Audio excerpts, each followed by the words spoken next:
Welcome to John Who, the ultimate podcast for fans of doves, slow motion choreography, hyper-violent gunfights, and heartfelt bromances. My name's Daniel, and I'm a huge fan of the epic films of legendary Hong Kong director John Woo. And I'm joined by my co-host, Drew, a complete newcomer to John Woo's films, and a fellow superfan. Well, actually, a specific kind of superfan for this episode, Anica. Anica, welcome to the podcast. I'm so excited to be here. I am so excited to talk about my special interest that is showcased approximately 50% of the time in this film, and really stoked to get into that. Yeah. So Annika is not a John Woo superfan, but a Nicolas Cage superfan. And that should actually help us segue into the topic of this episode. And for this episode of John Who, we're actually going to be discussing Face Off. So when Drew and I were Hell yeah. kind of coming up with the concept of this show, we thought, oh, maybe we'll go, in order from like John Woo's earliest, most accessible films all the way to the more recent ones. And then we kind of made this decision of like, now we should probably go with his most popular films to start to build up an audience because nobody is going to listen to a podcast about some student films. So we started with probably his most famous Western film because John Woo has done like Mission Impossible, Hard Target, Broken Arrow, Wind Talkers, Paycheck. He's worked with big stars. But Face Off is his most sort of cult-friendly movie. And so before we kind of share our thoughts as a group, there's a couple things that we have to do. For the audience, if you haven't watched Face Off, first of all, shame on you. But also, we're glad you're here. So in order to frame the entire conversation, it's time to start with the IMDb summary of the movie. And so on IMDb, it says, to foil a terrorist plot, FBI agent Sean Archer assumes the identity of the criminal Castor Troy, who murdered his son through facial transplant surgery. But the crook wakes up prematurely and vows revenge. I have to flex my linguistics degree for a second because Yeah. I get to use it so rarely, but the way that's written makes it sound like Troy murdered Archer's son through the mechanic facial of transplant. facial transplant surgery.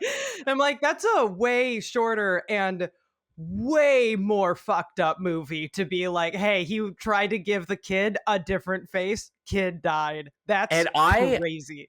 I copied this verbatim from IMDb. Oh yeah, you did. Yes. For this reason. And we were gonna go into another segment later about, hey Drew, does this match? But I think we kind of are spoiling it, and that doesn't. Now, I'm sorry to jump ahead. That's okay because again, we're not here to take things super seriously. But in all seriousness, it's time for some data. So, for context, so Face Off released theatrically on June 27th, 1997. It stars John Travolta and Nicolas Cage in dual roles as both Sean Archer and Castor Troy. The movie was written by Mike Werb and Michael Kaleri.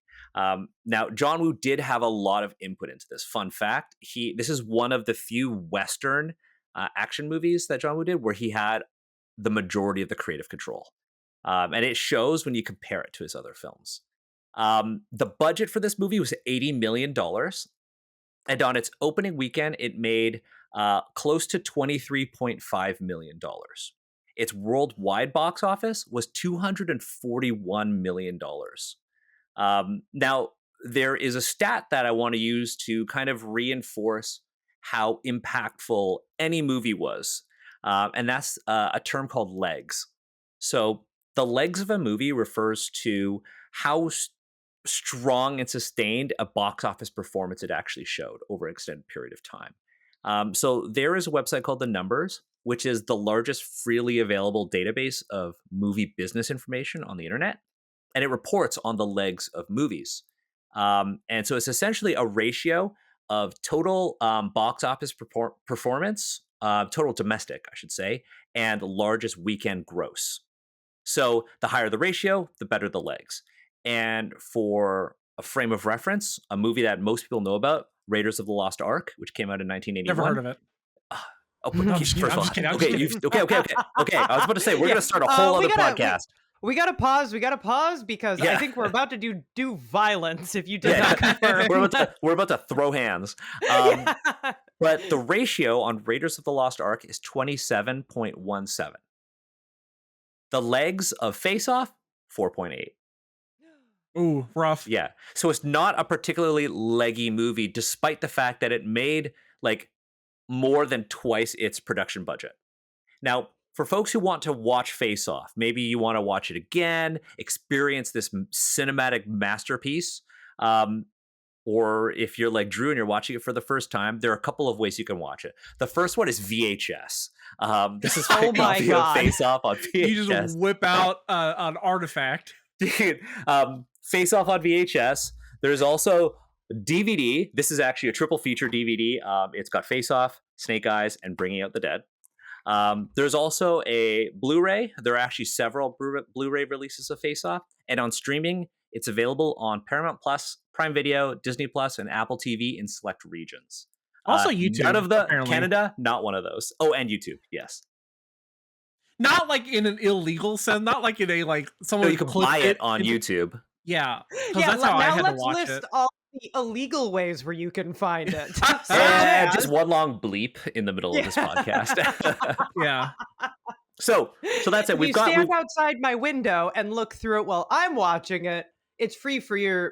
that's for fun for me. members of our Discord server to Yes. to learn. Join the Discord and I will post my home address so you can come and watch movies, not with me, just kind of behind me at a distance. And it's speaking of watching the movie, we are actually going to be hosting watch parties of this movie the week after it's this episode is released. So Oh you my have to join God. the Asians. Yeah, Anica, you should join. You I should join the love Asians that. Represent Discord server, and we have channels dedicated to John Who there. But anyways, now that we've gotten sort of the background information, we've got the slightly awful IMDb summary out of the way. First question is to Drew. First time Hey, viewer. what's I know up? we've been holding this back because we've been trying not to talk to each other about Face Off ahead of this. So yeah, I it's have pretty. It was really tough. it was really tough. I don't know your thoughts on it at all. I want to know, what was your experience as a first time viewer? So at a minute 20, I wrote, "What the fuck? Why so dramatic?" Okay. And then I wrote, and I think I remember why. I wrote, "Why he keep drinking like that?" And it's because in the beginning, Nicolas Cage, before he's about to shoot John Travolta, he just keeps sipping on this icy or whatever. It's like And a he juice keeps box just- almost. He just keeps Oh, fucking right. tonguing the straw. And I think he's got that part of what- mustache too.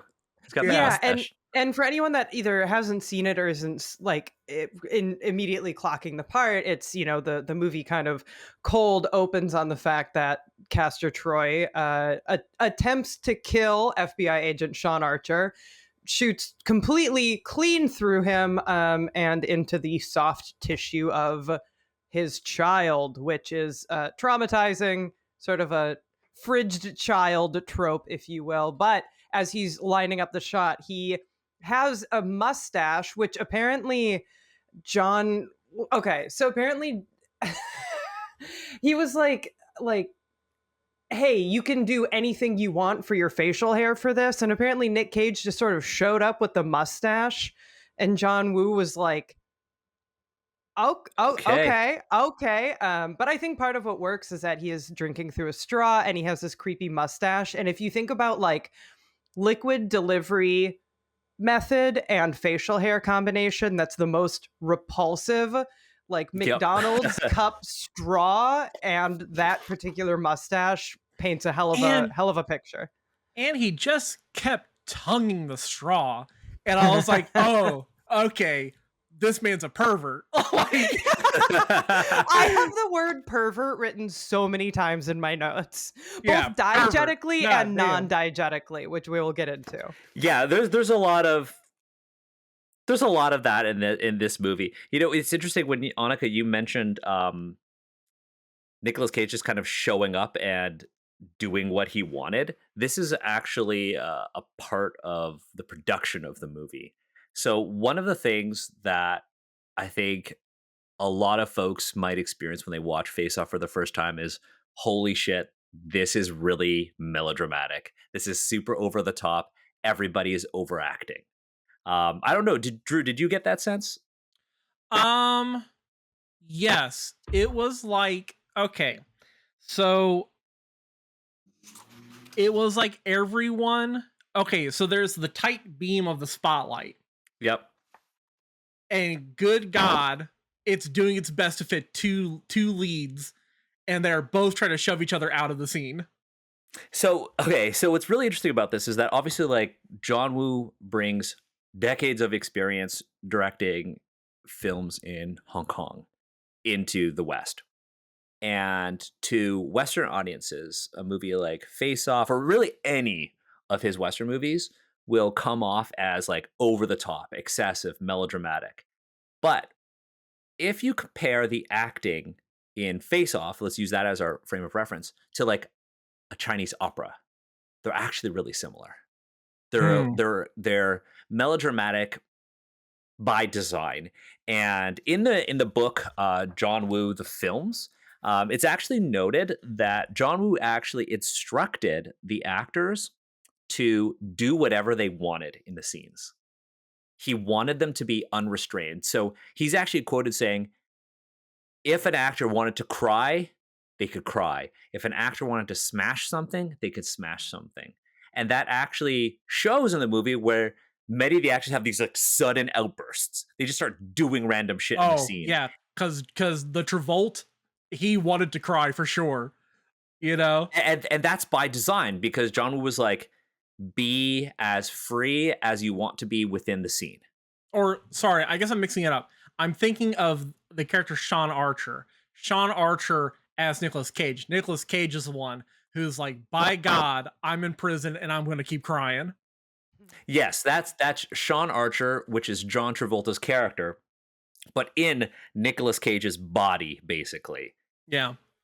I have a question. I know very little about Hong Kong films. I don't know if this is coming from like a place of ignorance, but I also know very little about John Woo's films. So is the style of Face Off, where it is very over the top, it's very action packed, like there's these really kind of clear acts, like it's a movie that I'm like, this could have been a TV show and you would have to change almost nothing because it has all these clear acts.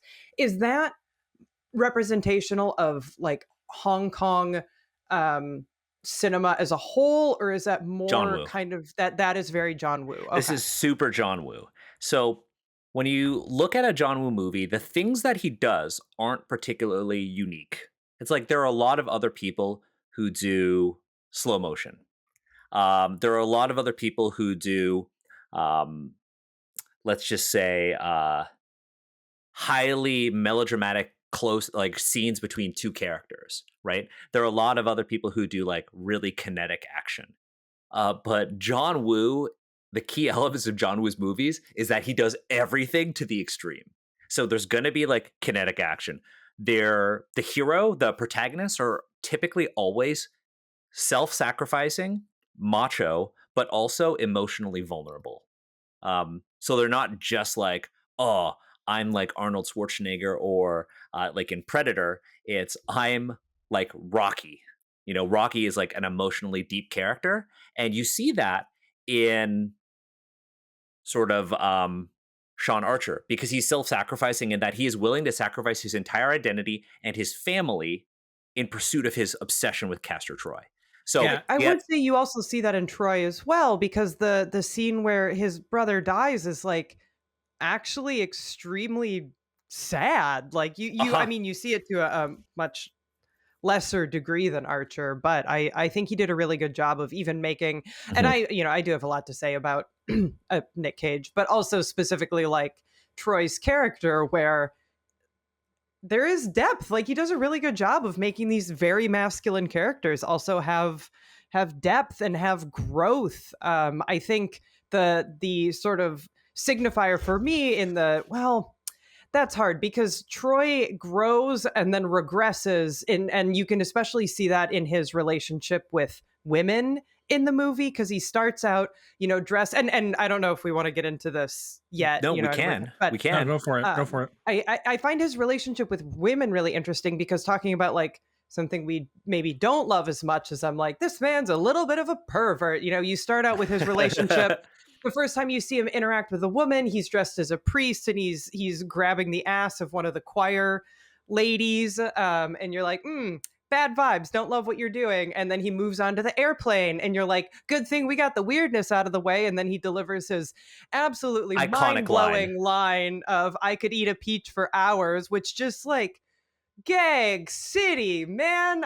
So you're like, Well, oh, what's he's even bad funnier towards about that women. line is that that's the line that they used to calibrate his voice later on. Yeah. Because that's the only recording they have of him from the dead FBI agent who was on the plane with them. Brutal. I will say, props to the film and like to the writing team for like, and John was a director for framing it as like something to lean away from, as opposed to like something to laugh at, because it's not humorous. At least to Yeah. me, it did not come across as like a comedy bit. And like, there's a lot of movies from like the 80s and the 90s and the early 2000s that uses a lot of that kind of content as a source of humor, In this movie, for it's the boys to definitely laugh at. it's definitely supposed to be more horrific because the sort of perverted nature of Castor Troy is put really on display when he is wearing Sean Archer's face and he walks into Jamie, Sean Archer's daughter's room, and she's sitting on her bed in her underwear. And she's I a felt teenager. so and for anyone she's that a hasn't teenager. seen it, she's a teenage daughter. I feel like the degree of perversion, it's like, to be clear, she's a teenager, which is gross. She's not like 3, which is also gross. Yes, yeah, she's a teenager, and it's like they're setting up this really tense scene, and you're like, oh my god, what is going to happen? And then he just takes her cigarettes. But it's that perversion that's supposed to make the film feel more horrific. And it's actually one of those things that's a little bit different about Face Off. So to circle back to what you were asking earlier about, like, well, what is it that makes it a John Woo movie? So we've got the kinetic action, the self-sacrificing and emotionally vulnerable hero, but it's also a hero that values really specific things. John Woo characters on both sides too. If you look at like Castor Troy and Sean Archer, they all value loyalty, friendship, integrity, and courage. Right? You see that on display when Archer in Troy's body is connecting with like Sasha and all of the other criminals. They're like a family, right? And then outside of the sort of narrative stuff, John Woo liberally uses slow motion, and his action scenes are highly choreographed. Like they regularly used 4 or 5 cameras per shot in this movie. I even wrote it in my notes. I wrote, how many cuts does Woo fucking have? Yeah. Just so boom, boom, boom, boom, boom. So he uses a ton of cameras for each shot. And we could talk about slow motion later, but each camera films in a different capture rate too. He has like a preference for how he does slow motion. But John Woo's action choreography is supposed to feel like orchestral or operatic. It's supposed to feel like a dance. And I did notice kind of plays into the like infinite ammunition that people think about. Yeah, I did notice that like the music is really tight to the choreography. Like it's really, really tight to the scene, because like I just kept noticing like music constantly swelling in like tempo with what's going on, and like it just never ended. Like there's a lot of movies where music gets really quiet or it really takes a background, but in this movie it just felt like it was like constantly going, to the point where in the scene where the SWAT team of never ending cops fights has the gun fight at the like gang hideout. Yes. And the young boy, the not Michael, they put the headphones on him, and then it goes really quiet, and it's just the music. God, I'm a sucker for that kind of thing, where it's just a quiet fight with music going on. Ugh, I love it. It's a super violent scene to Somewhere Over the Rainbow. Yeah, Um, and I love that kind of stuff. yeah, because in an interview in 1997, just like 2 weeks before the release of Face Off, John Woo actually said he was talking about the Beretta 92F. That's his favorite gun. It's in like a ton of his movies. It's not the iconic gun of the main characters of Face Off, but they do use it. When uh, Sean Archer takes on Castor Troy's face and then breaks out of prison, he switches to a Beretta 92F at one point. But when John Woo was talking about that gun, he said, I feel the Beretta is a great character. It's so strong and elegant. The other guns look dumb to me. Also, the good thing I like, how many bullets can it fire? 17 bullets? You can fire 17 bullets. And when you continue firing, it's like a drum beat, like music. Also, English is not his first language. No, that was beautiful. But like I was he enjoying that. loves music, and music becomes a recurring theme in a lot of his movies, to the point where like in the film Hard Boiled, jazz is actually a major narrative part of that movie. And we'll talk about it when we do, the episode on Hard Sure. Boiled. But yeah, music is super important to John Woo, as is God. Yeah. Does he primarily focus on Western music, or does he kind of fit the music to the audiences? He fits the music to the audience, but also it kind of serves like a purpose. Like a lot of John Woo's influences are Western directors. Yeah, Like he I saw that loves he's like a like huge Scorsese. Clint Eastwood fan, definitely. Yeah. Yeah, like interestingly enough, he loves Francis Coppola. Like one of his like Oh. favorite directors, right? And Drew, do you know who Francis Coppola is? Nope. Well, Um, he's related to Nick well, Cage, so I'm sure that was very he exciting is for Nick John Woo. Cage's uncle. He is Nick Cage's uncle. Oh, So okay. Francis Coppola obviously is super famous for like The Godfather. Oh, I see. And John Woo really loves The Godfather. And you could tell because in The Godfather, Francis Coppola does this thing where throughout the course of the movie, to the most like impactful scenes, he has a way of reducing the number of actors in a scene narratively to two, like to the two most important characters. And this happens in Face Off all the time when you have these really dynamic gunfights that when they reach their climax, it's just two characters, right? It's Sean Archer and Castor Troy. After obviously Castor Troy's brother falls through the roof and dies, we then have this like shootout, right? We have these big Yeah. group fights that lead into a one-on-one duel, or we have these scenes where it's not even a fight and it's like this interesting, tense showdown in like a church or something like that. And you see that a lot in Francis Coppola's movies. But yeah, it's fun fact. Nick Cage is the nephew of Francis Coppola, who is one Oh. of John Woo's idols. Those the thing about the fights too, kind of, because there's three kind of main fights that happens in, where it starts out with like it's this ensemble cast of doing the fighting through Face Off, and then ends with just the two doing their showdown. And part of what I really like about Face Off that I kind of said earlier is that it feels like it is a long film. Like, it's over 2 hours long. To me, that's long. I know some people are hitting their like 3 hour, Zack Snyder Justice League. No, I over 2 hours, and I'm like, all right, we're strapping in. It's a long movie. And it feels like a long movie. Like, it is not. It's not. I compare when I think of a long movie that doesn't feel like Lord a of the long Rings. movie. I look at like. Well, I was going to say RRR, where it's 4 hours and you watch the whole Okay, thing and yeah. you're like, my God, that was so much stuff. But I don't say that to say that it feels like it drags at any point. I don't know John Woo super well, as I've established. You're but gonna hate Red Cliff then. it John feels. Woo. Oh, Go ahead. You go. No, you go first. I was just gonna say, it feels not like I'm watching a long movie. It feels like I am binging a TV show, because you have these beautiful. He arranges his chapters so well, and he creates these discrete locations with these discrete characters, minus the through line of the of Sean Archer and Castor Troy. But it's just beautiful because you have all of these little scenes. It really does feel like you're watching a play where it's like, okay, curtains down, things move around, background moves around, and now you're in this new discrete scene. And it makes watching it so fun because it's long feels long, but it doesn't feel like it's dragging. It just feels like you're experiencing so many different little scenes together. And it's so well done.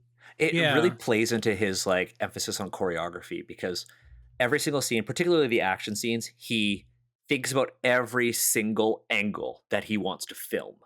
And you can only really do that within the confines of like a Hollywood budget if you really pare down your filming locations and what you want to happen narratively, right?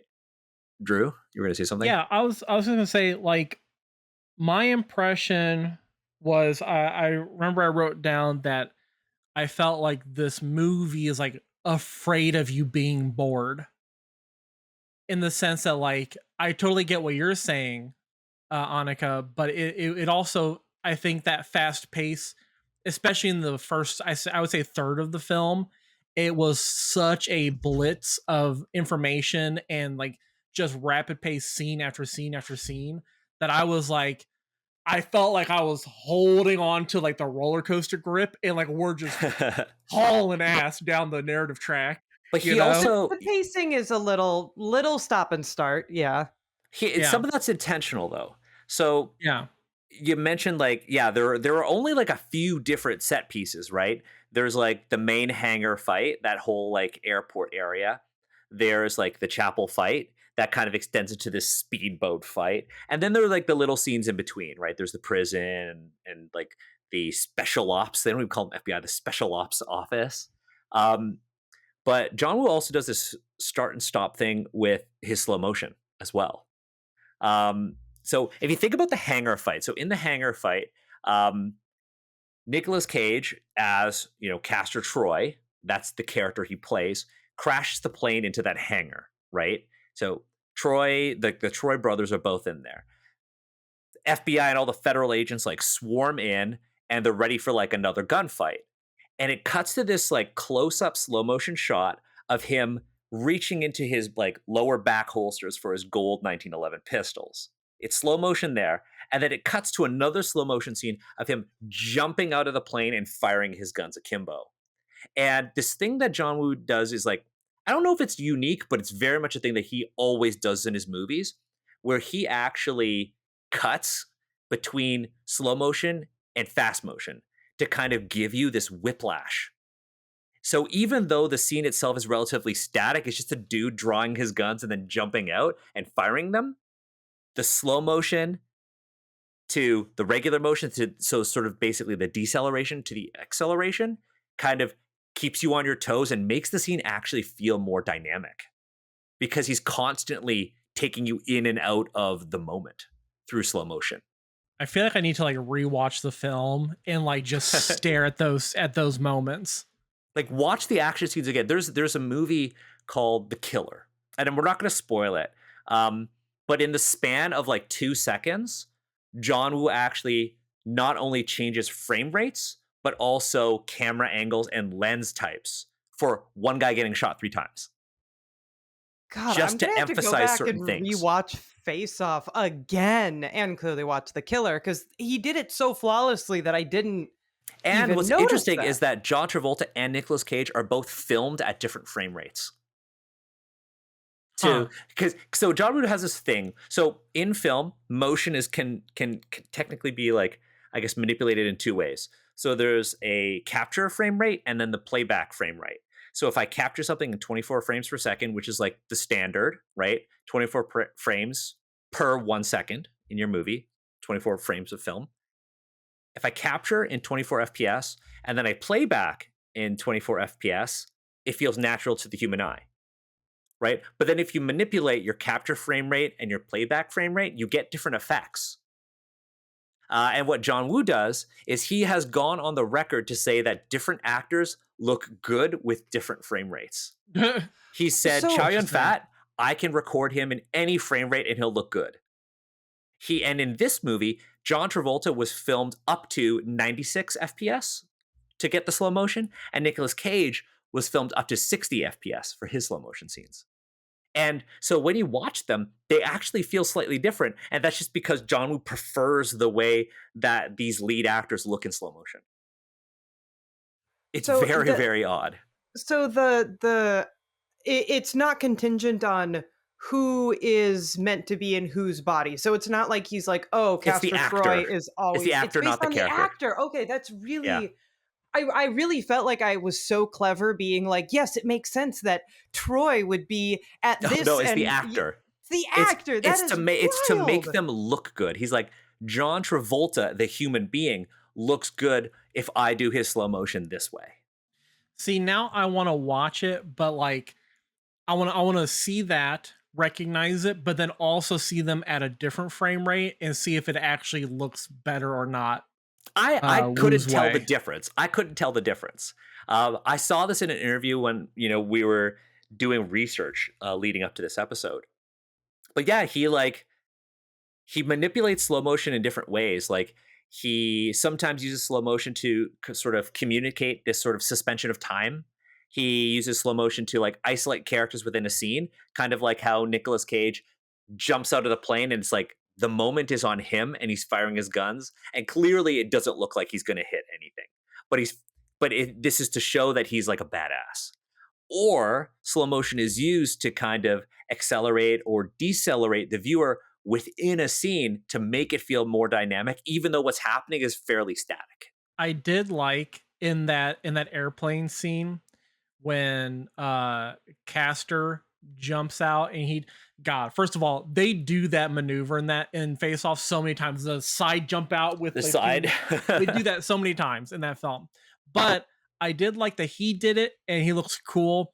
Then his brother does it and he doesn't look quite as cool. You know, Yeah, he doesn't. yeah, because he's not supposed to be Yeah, as cool. but I think it's funny to like, and I just think it's interesting in terms of the dynamic of like these two brothers to see Castor as well, or not Castor, Pollux, trying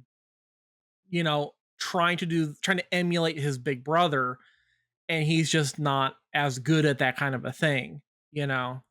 Yeah, It's nice also to show like that sort of like siblingship, you know. and that's something that's actually different about this movie. So like Anica, you mentioned like not seeing any of John Woo's sort of like Hong Kong movies. You've seen Mission Impossible 2, which is also a great movie. And there are, in talking about this, I'm sure you could sense some similarities now between the two movies. Oh, yeah. And we haven't even talked about the Doves yet.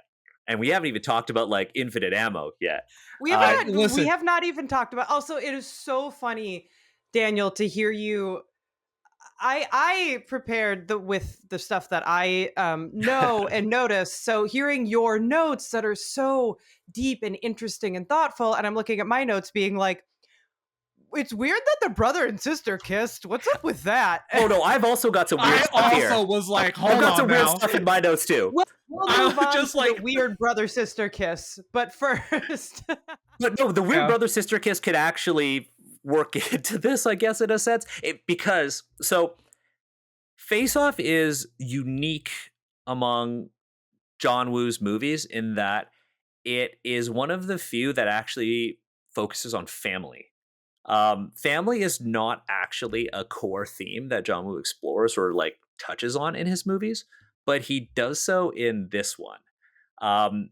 So what I think if you first of all, like for context, John Woo is like a devout Christian. I know nothing about Christianity, by the way. I But got John you. Woo is I got Drew, you got me. But John Woo really is known to be a devout Christian, and in Face Off, he actually puts a sort of unique focus on like family, both like for Sean and Castors. So on one end with Sean Archer, John Woo kind of like frames them as this ideal nuclear family, right? This sort of conservative nuclear family. And then he contrasts it against Troy's family. It's this idea of like domesticity versus raising a kid in a criminal environment. And so throughout the movie, he's constantly trying to contrast the two against one another. It's Castor Troy is destroying or potentially fixing or saving the domestic bliss that Sean Archer has in his life, or that he's sacrificed in this sort of obsession. And then there's also, hey, Castor Troy's actual family, which is framed as dysfunctional, but might not actually be as bad as you think it is.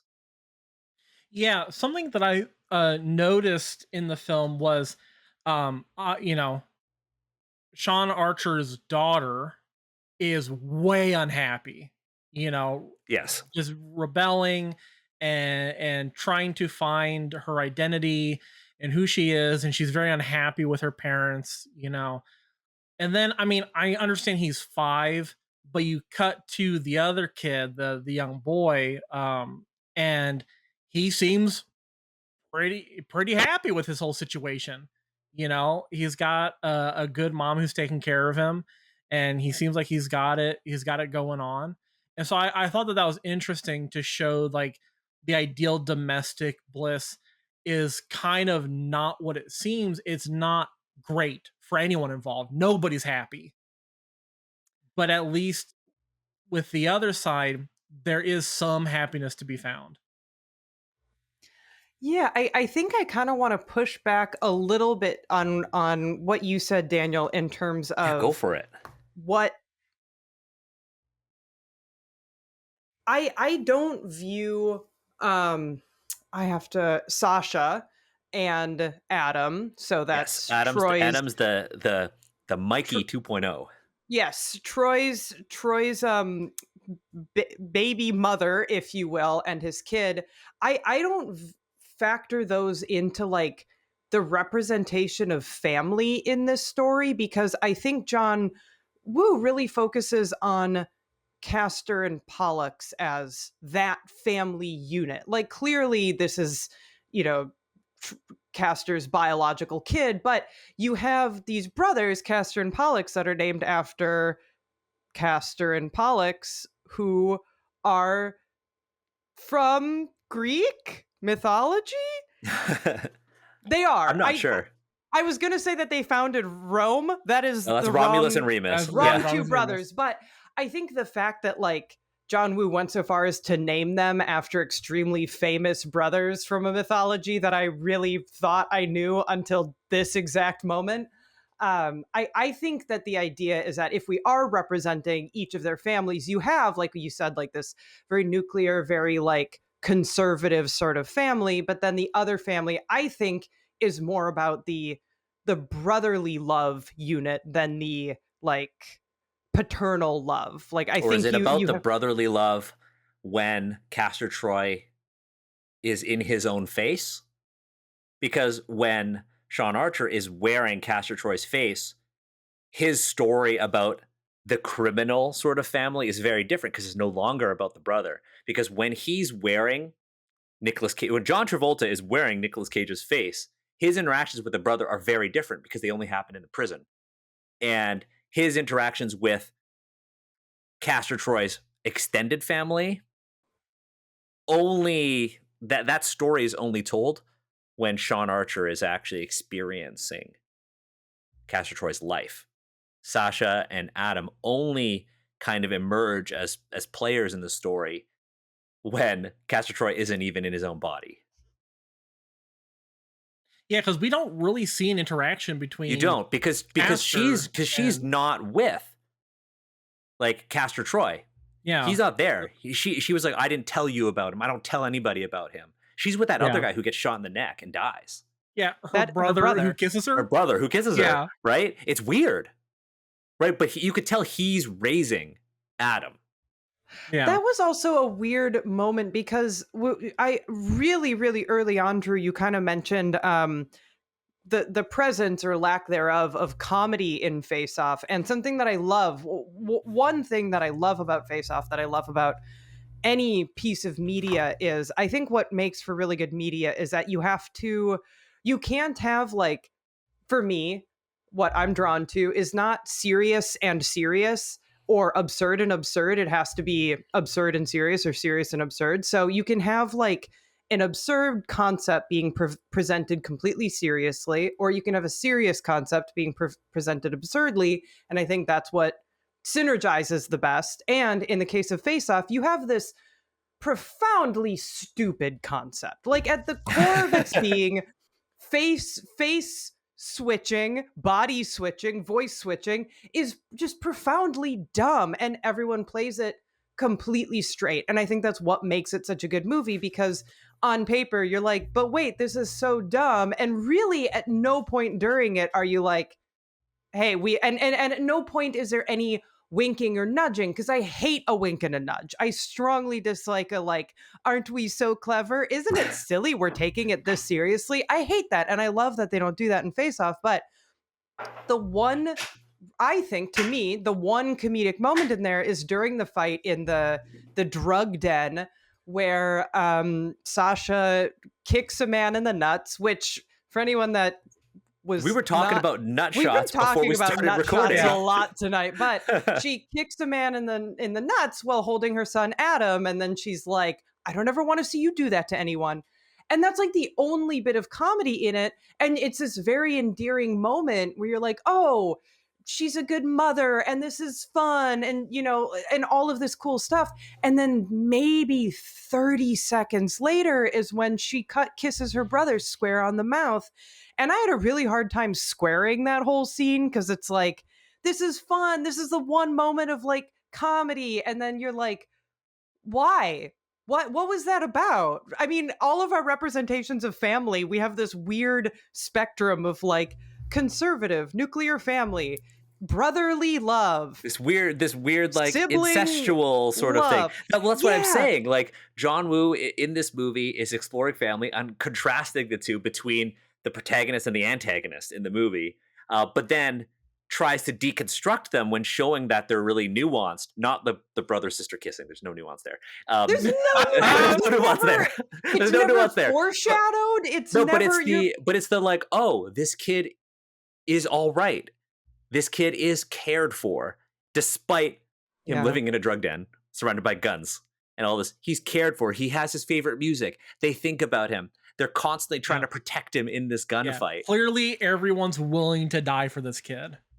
Whereas, like, people forget about Jamie. Jamie's just off with, I think that was Danny Masterson. fucking as well. Danny Masterson. Yeah. I do want to He talk gets about what he deserves, though. Yeah, when I Fuck talked that guy. about both diegetic and non-diegetic perverts, it is really fun. One of my favorite moments is when I have conflicting feelings, because like the particular scene is that Castor Troy is wearing John Travolta's face. He's sitting in John Travolta's house being menacing. Sorry, he's wearing Sean Archer's face in Sean Archer's house.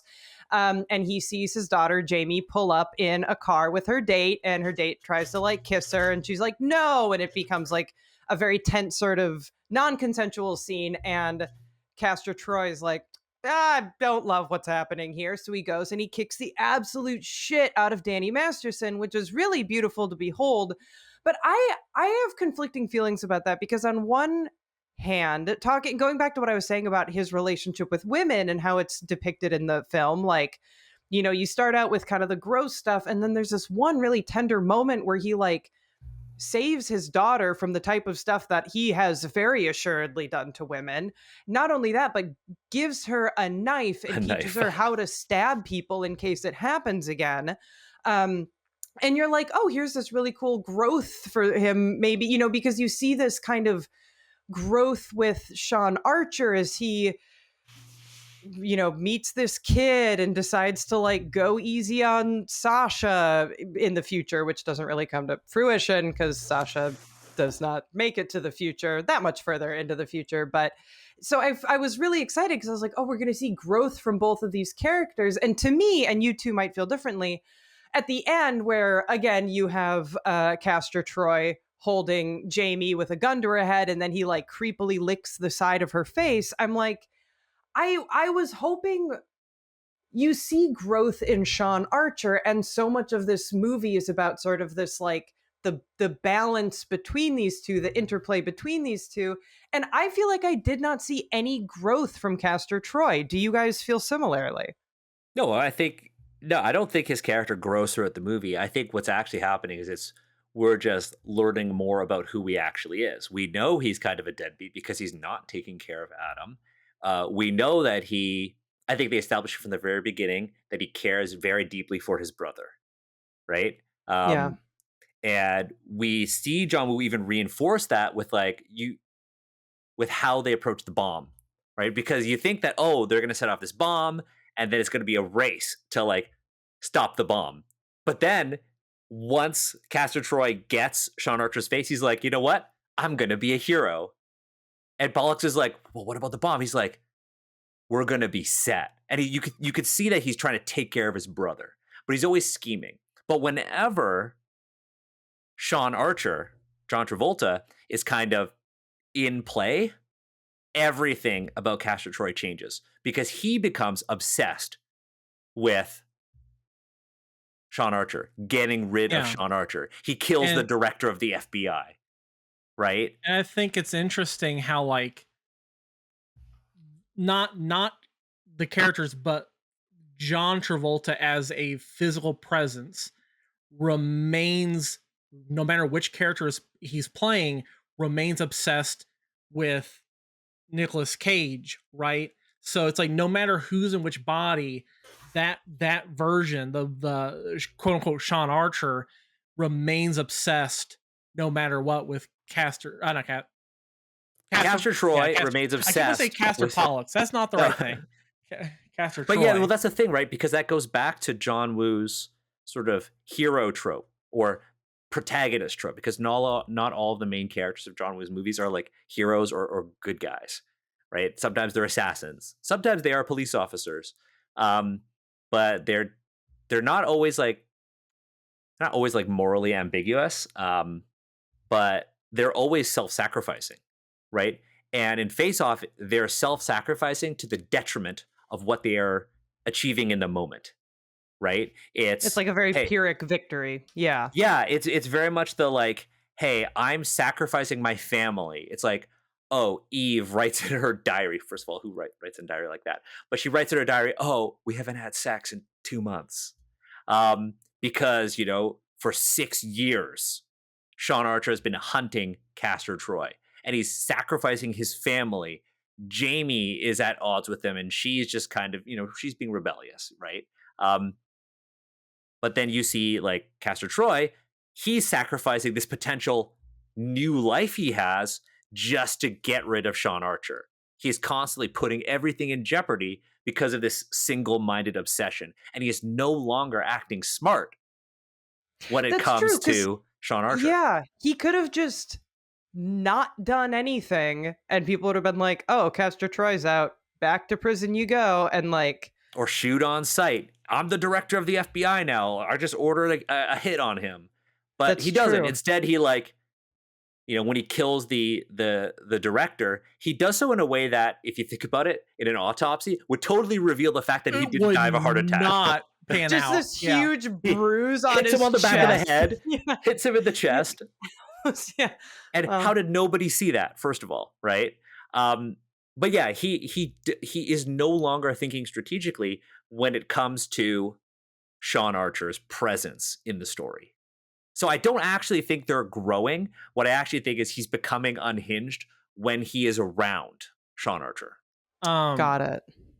You know, I think there's a really interesting, so if I remember correctly, so is it coined in, so there's a really good book / documentary called Achilles in Vietnam. I feel like I talk about this book a lot in my life, but in it, it describes like rage and violence as the undoing of character.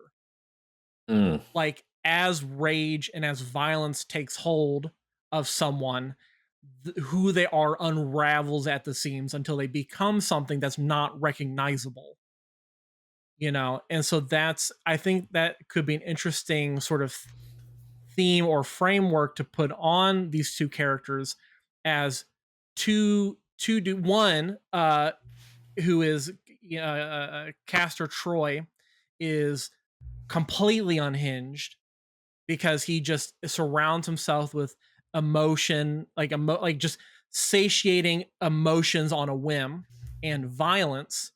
And then as soon as he gets a chance to stabilize, like you see him kind of stabilize a little bit, you know, as he's presented with a new environment, and then slams right back into that mode as soon as Sean Archer is released from prison, or not released, he escapes from prison, you know. So you see this sort of like, oh, is this potentially a redemption arc. Oh, nope, not at all. Actually, you know.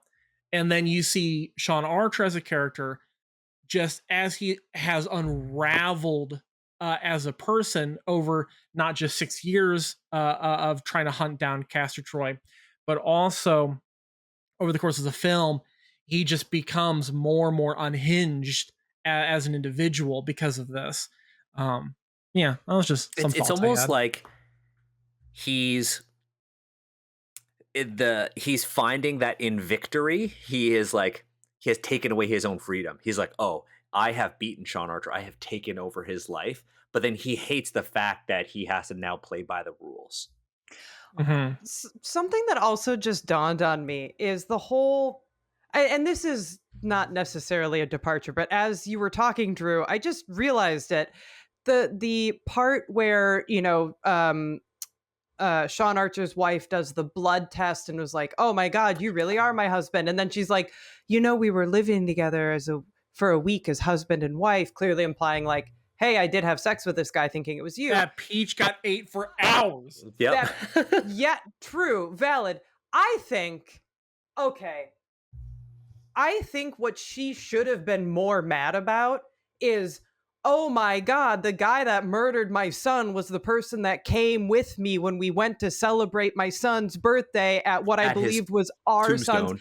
If I put myself in that position, I personally think I'd be like, yuck, and then I'd go, oh my God, the fact that he was there pretending to be you that seems like it should have been a bigger, like, I wish there'd been a single conversation where Sean Archer in Castor's face when, I'm so sorry I couldn't be here for our son's birthday. Like, that is the inciting, like, that's the impetus for everything happening in this movie.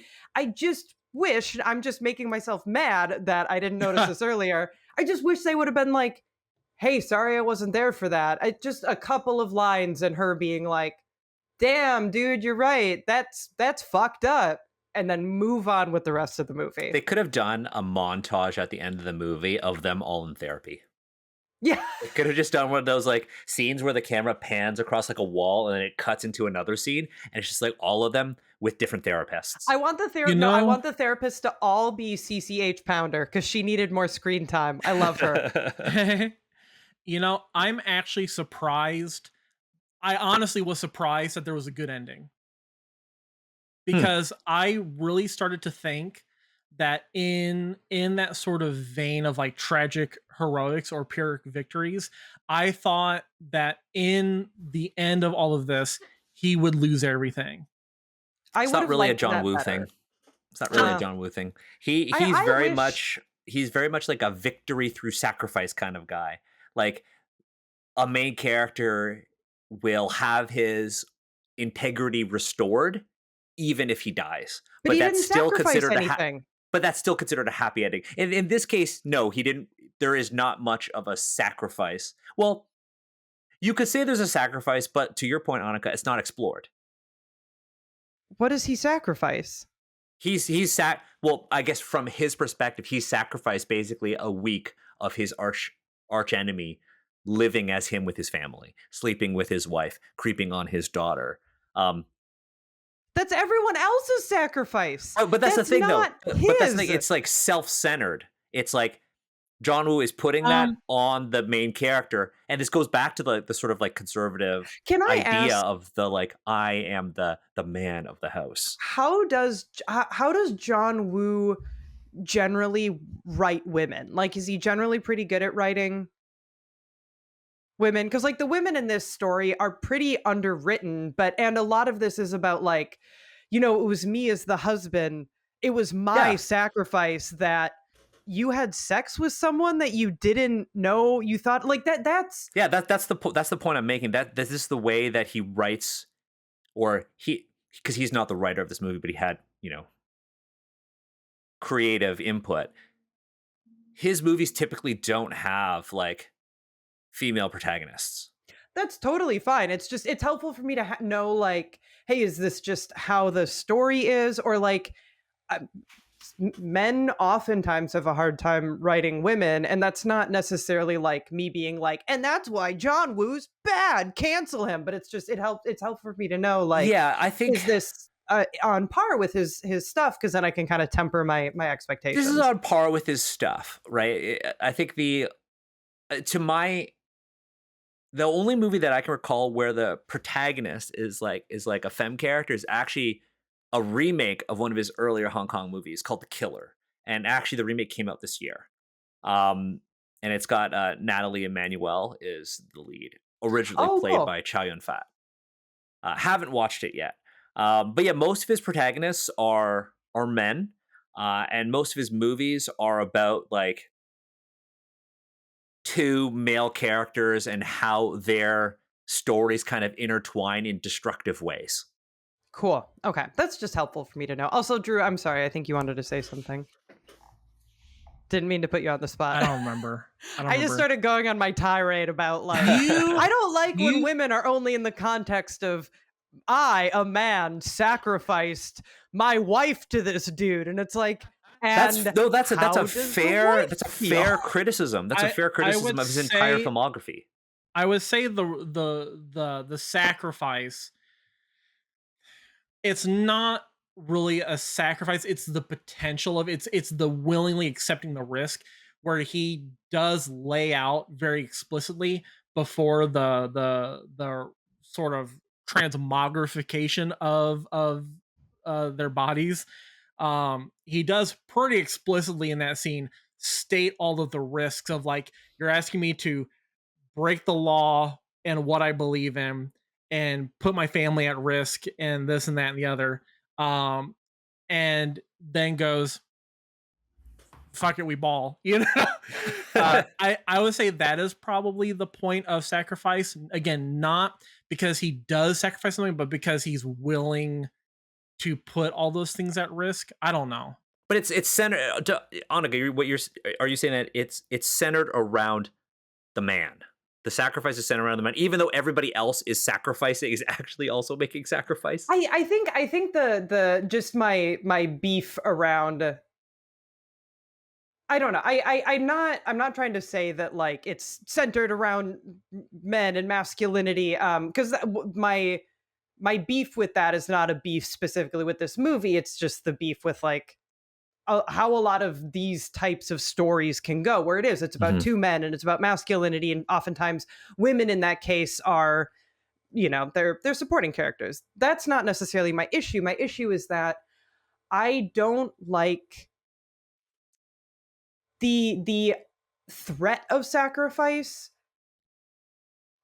is not the same as sacrifice. So him Sure. going through this Fair. arc and being like, I could lose everything, and then he doesn't. To me, that's just not. He lost nothing, and the things that they tried to. I think that's what you were kind of saying, Drew. Were like the things that they tried to call his sacrifice was other people's sacrifice, like his. Well, I was going to say his wife went through way more trauma than he did. That's not true. He got the shit kicked out of him a lot. So I do take that back, but I don't see He where got his sacrifice face taken off. He did, but then he also got it put back on. So And they do that thing too. I wrote this down. Like, it's like, I'd like to take his face off. Off. you know it's a You good know what? movie. And they kept Any doing that media thing where where they you do say this. the name. Yeah. They kept You touching each say the other's name face. of a movie, it's going to be a good movie. I don't make the rules. That's literally written in the Judeo-Christian Bible, the first page. If I were to have made this movie, I think I would have made it with the ending having like Sean Archer has the chance to end this once and for all with Castor Troy, and he is forced to do it in a way that obliterates his chance of returning his own face. Yeah, like if he he was has to make never that going to look- get his Yeah. face back. He was never going to get his face back. Honestly, I think the movie was pretty good. But if I had to like nitpick, and if I have to like be like, okay, I want to change something, and this is something that I actually would love to see, is him having to make some sort of ultimate sacrifice. Maybe not his life in a physical, like corporeal sense, but like he has to tangibly sacrifice something about his life in order to end this for good, you know? Yeah. Something that I would have liked to see is like, I have never lived this, but I think even if I knew someone else was in my dad's face controlling it, I would like to see an ending where he's like extremely estranged from his daughter, who's like, yeah, I know it wasn't you in there, but you still licked my face, and that's weird. Like, I want there to be some sort of tension left over between him and his family, and not this like, hey, we're all friends, and then also we have a new kid now, and apparently I'll he show you didn't your run that room. by. Yeah, he didn't run that by his wife because he's like, okay, and she's like, okay, and it's like that's not how adoption works. And also, this kid is old enough that he's not just going to be like, this is my new family. He's going to be like, where the fuck is my mom? Where is my old family? Granted, sometimes they did drugs around me, but like there I had a few bones to pick, but also it was a movie from 1997, so I Yeah, can't really judge Yeah. it by the lens of I current think we're in time. agreement that the movie would have had a better ending if, in order to destroy his enemy, he has to destroy a part of himself. And Yes. that be like, he loses his family, like he gets divorced or he's estranged, or he loses his entire identity in that it is never discovered that they've switched bodies.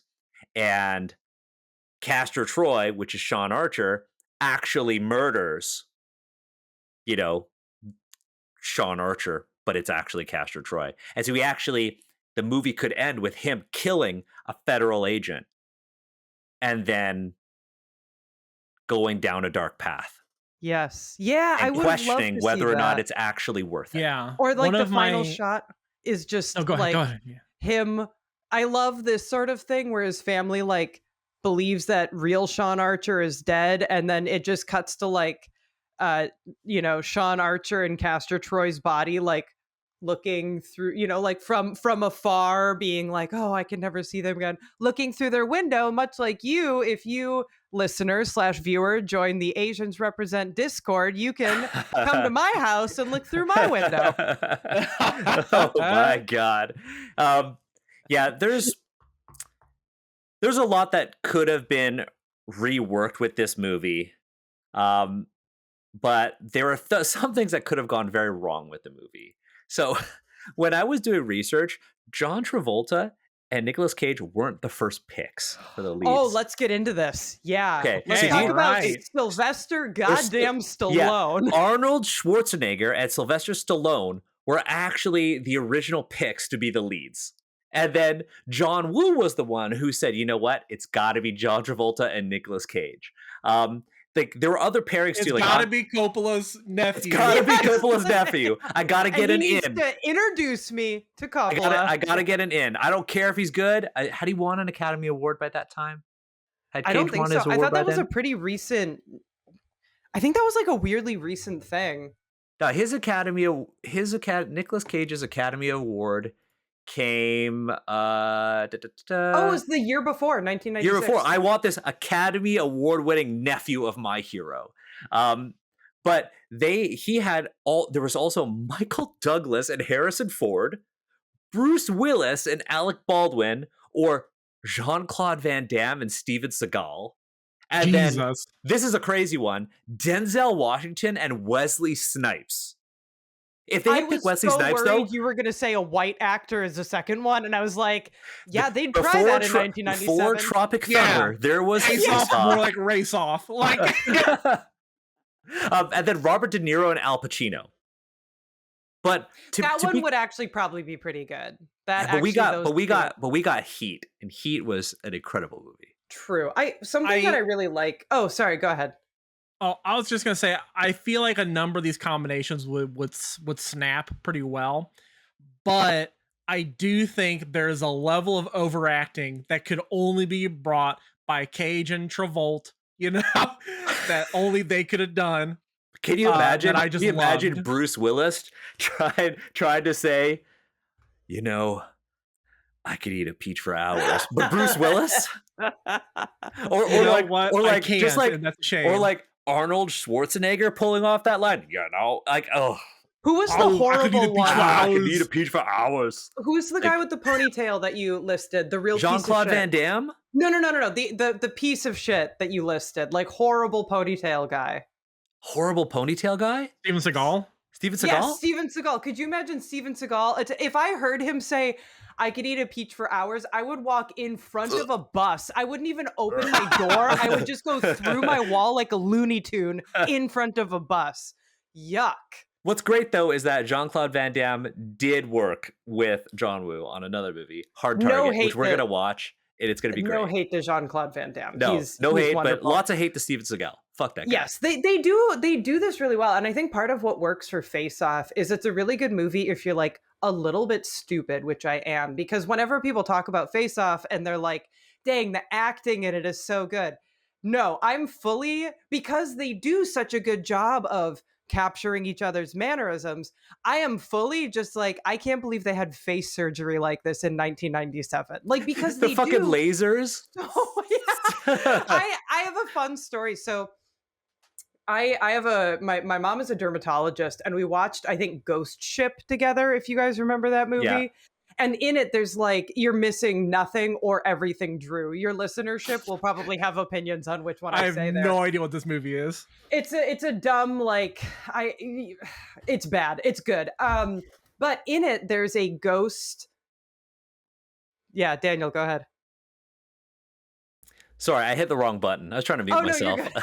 No, that's fine. I raised my hand and said, no, I'm trying to mute myself. In Ghost Ship, it's one of those things where it's like a ghostly cruise ship, and these people find themselves aboard, and there's all these ghosts that are torturing them.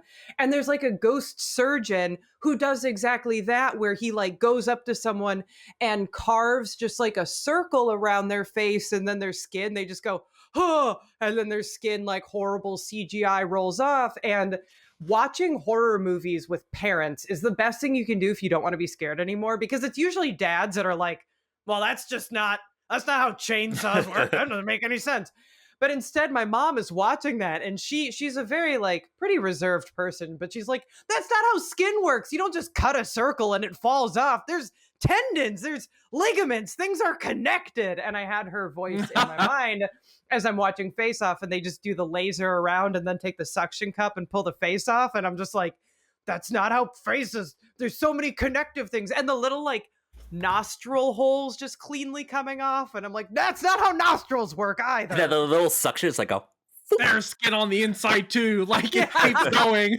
Yeah, It's like none how of the deep does nerves this or go? blood vessels. It's just like you just cut here, just pop. It just pops Actually, right off. That leads into something that I hate about this movie. I have very little hate. because I know Okay. Here. Oh, Before we go to that, we'll let you go first. But we should go into our segment on this called Highs, Woes, and Oh No's. And we need to talk about, each of us needs to provide what we loved, liked, or in the case of Anica, lived, loved, liked, and hated about Face Off. Anica, you were saying something that you hated about this movie. Yes. So are we all going to do our hates and then our loves? Let's do our do wanna- hates, then our loves, and then our likes. Great, because I am going to end with live, and I'll explain why I am going that direction. So something that I did hate, I hate very little about this movie. I hate very little about a lot of movies. I'm always just very happy to be there. I'm very much, especially if we do further episodes together, I'm always like, that was great. No notes, but my only real hate is not a criticism of the movie. It's just, I can handle gore. I can handle body horror. I can handle like torture fairly well. If he would have had his face cut off, because for people that haven't seen the movie, Nick Cage gets his face cut off. He's in a coma, but then he wakes up unexpectedly. So he's just faceless for a while. If he'd been like screaming in pain that whole time, I would have been like, okay, I can handle this. But the parts, they never really truly show him without his face outside of just one reflection. There's a reflection, yeah. Yeah. But the idea of someone just sitting around, just like smoking a cigarette, watching TV with no face, which is what he's With doing. no lips. Yeah, Like I really, because he talks on the phone for a second to call his like cronies to come help him, and you can kind of hear him talking because he has no lips, and you're like, Yeah. that gave me the ick real bad. It gave Like me the that. ick real bad too. It's Is just that was that your hate, Drew? Too? Is that your hate about the movie? You know, no, I would say I agree that it just grossed me the fuck out. Though I think when the doctor in the reflection of his glasses and he's just like he says to Castor, he's like, "What do you want?" and puffing on a cigarette with his raw ass lips, and you oh, see him in the reflection of his glasses, and he's just like, "Take one goddamn guess." I do love that line, that but is very good. Yeah. I think there's a trivia bit somewhere in there. There's a thing there, or to I don't know. About the That's all. face about the face off? No. When he's like the quote, "Take one goddamn guess," and that's like a new bit of ours, like the trivia bit. Take one. Okay, we're gonna call it "Take One Goddamn Guess." Or if we do like a guest highlight, take one goddamn guest. Anyways, I would say my oh no was honestly the ending, because I think it's objectively bad? No. I just think stylistically I would have liked the ending better narratively if he truly had to like make some huge sacrifice. So that's my like oh no. It kind of Okay. deflated me a little bit. It did not deflate my enjoyment of the film. It just deflated the last 10 minutes of the film for me. Yeah, There was very one fair. point in the movie that made me really angry. One point. Um, and it wasn't like the body horror part. I actually thought it was really funny. Like, I loved it. I was like, oh man, I wish they had shown it. But like the limits of CGI at the time, it's Yeah. 1997, right? There's a part when they're initially doing the face-off procedure where they start cutting his hair while he has an open wound. Yeah. It Valid. fucking bothers me. Talk They're about like, you know what? ingrown hair, you know? We're gonna just like do his hair while his face is off. It makes no sense. Like they could have waited, but that I part am now thinking about like I hair. wrote that down. I said, Oh. why cut his hair while doing the surgery? That shit bothered Thinking me. of like little hairs, like in like when you get a haircut Exactly. and you have it all on your skin and Yep. Yep. Yeah, when he's like afterwards when he's recovered and what is his name? Tito? The his like friend. No, his like friend. The he the black gentleman who Tito isn't it like a T? I'm gonna look it up. I'm gonna get it. But anyways, you keep going. Like it's Tito. Yeah. So I don't know how the fuck I remembered that one. But Sean Archer, when he's like my face itches. Yeah, it's because of all the hairs that are like left behind. Oh yeah, it is really funny when he does the really quick like little look He's around. like, you got this. You got this. Yeah, make sure no one thinks we're being gay, and then he gives him this like very sensual face massage, and you're like, no, it's good, it's good. Let's linger on this. Let's just sort of linger on this moment. Yeah. Although, that actually reminds me of another annoyance that I had, which is I've completely forgotten it. I'm so sorry. I did have one little fun fact though, which is apparently, according to IMDb, Nick Cage hated the like face gore makeup so much that he asked that he not have to see it. So apparently John Woo removed all reflective surfaces during filming. That sounds very apocryphal because IMDb trivia is always like, that's fun. Is it true? We'll see. But I think that's really interesting that even Nick Cage was like... On the note of face gore, on IMDb, it says that the co-screenwriter Mike Werb got the idea for face surgery from a friend who had a hang gliding accident, and they had to remove most of the skin from his face, reconstruct the bone matter, and then put his face back on. It's based on a face-off, face-on scenario. Dude, I hope that hang glider dude, I hope he got royalties. Yeah, right? Yeah. So, Right. okay. So we have what we hated. We hated the faceless smoking of a cigarette. We hated the ending. We hated the It sounds so dramatic. We hate this. We hate the fact that he doesn't have a face. We hated the entire ending of it. and then we hated him getting a haircut. We hated getting a haircut. There was something else, and it was another thing that was like in the face-off procedure where it's less of a hate, because there was really nothing about this movie that I hated, but there was a few things that I was like being really pedantic about, where I was like, well, actually, that wouldn't work like that. And I cannot remember what it is. But there was one other thing that I'm like sitting alone on my couch being like, well, I don't know, hands on the hips, like, I don't know about all of that. And maybe it'll come back to me. I I also had this thought of like, what if they just weren't physically alike at all? They were like, "Oh, you're about the same size." What if one was Yeah. like, "Oh, what if like Castor Troy was like 7 feet tall and Sean Archer was like 5'8"? What would they do? I mean, they were so specific that they gave Sean Archer abs. Did they switch around his dick too? Like, Do you did they think he change any of asked? that? I You they should have had got a they scene at they the probably end. did. Yeah, they're like, okay, so Castor is circumcised. So we brought a rabbi in. That's exciting, huh? That's fun. Dude, there should have been a scene at the end where, because they did kind of talk about how Sean Archer was a little bit paunchier than Castor Troy. It would have been funny if there would have been a line just being like, "Can I like keep like the Yeah, instead of the midsection?" like, I don't need that scar anymore, it's let me keep Can I the keep abs. abs? Yeah, he's like he's taking the surgeon aside, being like, "Have you heard the term cum gutter?" So I would like. I would like Can a you number give of me those. 2 dicks? 2. 4, no, 2 balls, 2 dicks. 4 balls, 2, no, 2 and 2. How about that? It could have gone into some like Fifth Element sort of shit at the end. Basically, this is now a face off fanfic for the sequel Face On. So we've Dicks done on. so we've done so this segment again is the highs, the woes, and the oh nos. We've done the oh nos. Now we want to do the woes. Like, what was a scene that kind of blew you away?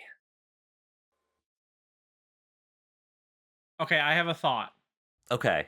It's I personally was a huge fan of when they're both like up against this is at the drug den, and they're both up against the wall with the wall kind of being in the center of the camera, and when they both spin away to aim at it, they're aiming at their reflections, which it's their That was reflection but it's good. also the image of their like mortal enemy, but it's themselves but it's their enemy. And I was like, that's sexy. Yeah. That Yeah. one's And then really, really there's that good. hesitation in that moment when they're like, what am I doing? And then they just start unleashing hell on these mirrors. These poor mirrors. Who shot first? I am curious if either of you remember that. Well, you could be like, did maybe they shot at the same time because it's Castor Troy with Sean Archer's face. Technically, they shot at the same time. Did I Not mean even a like debate. I wasn't sure if chronologically, because I think it would be much more. I don't remember. I'm basing this on faulty memory. I feel like I remember there being one shot occurring like, a second before the other. I don't think it was truly simultaneous, but narratively, you are looking at a person who is looking at their reflection of their arch nemesis. Narratively, who would be the most interesting person to shoot first? I know that in the airplane scene when they both have guns pressed to each other, it is Castor who shoots first, and then it's a click because it's actually empty. It's empty. I think it'd be wonder interesting he then if Sean shoots- Archer shots first later I- on in the movie. I would Yeah. want Archer to shoot first because he was so willing to he lost everything at this point. I think he's desperate. He's also looking at I never really get the sense that like I think Castor Troy hates Sean Archer, and I think Castor Troy gets put in this situation where Archer becomes his nemesis, but I think it's more narratively interesting if Sean Archer shoots first because he is looking at the face of the man that lost his son. And I think him shooting first is more interesting than we've already established, like, yeah, but Castor Troy's the killer. And it's like, if the killer shoots first, that's not interesting. If Sean Archer does, I think that's way cooler. So we have a new. It's not if Han Solo shot first. It's who shot first, Castor Troy or Sean Archer? This movie is totally as big as Star Wars. So Drew, that was your like whoa moment in the movie. That mirror scene in the drug den. Oh, listen, I loved it. I loved it Okay, very so much. then Anika, what was your like whoa moment? I don't know if it was necessarily a whoa moment, but I am a big fan of prison fight scenes in movies, and I think when we talk about kind of the all the big fight scenes in the movies, in Face Off we really talk about like the ones between Archer and Troy, and to me I love the prison fight scene, and I especially love not just the fight scene but sort of the redux to that when he realizes he needs to go and get his brain zapped so he can get his metallic shoes off, and the whole like, hey, I need a light, and then being like, or I need a cigarette, and then being like hoisted up in the air and being like, now I need a light, and having everyone else in the prison be like, yeah, I'm sorry, I am such a And he's sucker just for holding like the cigarette up as they carry holding him the cigarette away. up. And something that I love, like clearly I'm very against retributive justice. Fuck prisons, abolish them all. But in fantasy or in fiction, I love like a a cool fucked up prison. So specifically the prison in Face Off is on an old oil rig. So it's this whole idea. It's called Erewhon, which is an anagram of nowhere. Mhm. And it's like this Erewhon prison. It's like in international waters. So it's not even beholden to any country, which is not at all how any of that The works. Geneva but Convention does not apply here. Is a line literally, they that's say. not, those aren't things. You can't just say words in an order. That's not true. But I love that it's like this oil rig. So when, Sean Archer in Troy's body gets out, he realizes he's like in the middle of the ocean, and anything where it's like, hey, here's an oil rig that's a prison. It reminds me a lot of like one of my one true love favorite movies, which is Chronicles of Riddick, where Riddick is on that like prison planet. And you just give me, I don't want like a fucked up prison in like a bleak, torturous way, but when it's like oil rig, it's a prison, planet, it's a prison. I love stuff like that. Although I guess one other hate that I have is that he's on a prison that's supposed to be in international waters. And I think But he international waters swims back to LA. Yes, international waters starts, I think, 3 miles out from land. He does not He have to swim that far. You can see miles. buildings in the scene when he like jumps off of it. I'm Here's just the saying, thing. put it really far out. Put it really far out. Here's the thing. Little did you all know, Nicolas Cage has that Michael Phelps body, apparently.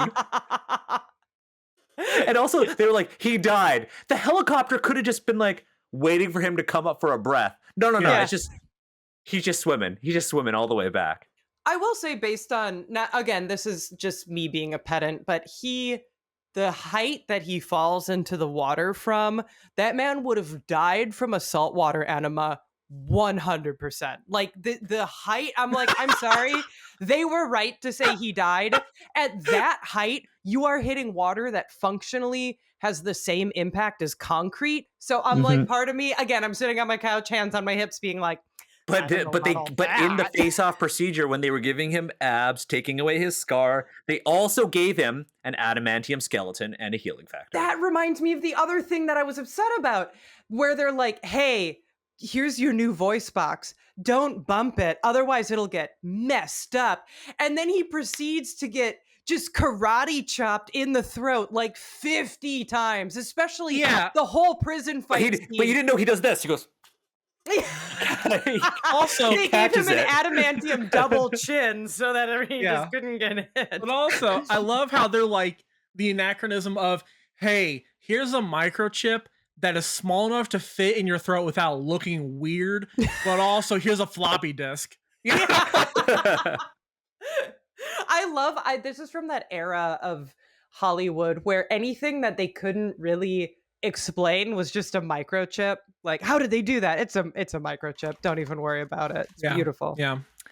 I think a thing that was like a whoa moment for me was definitely the speedboat scene, because I had forgotten about that.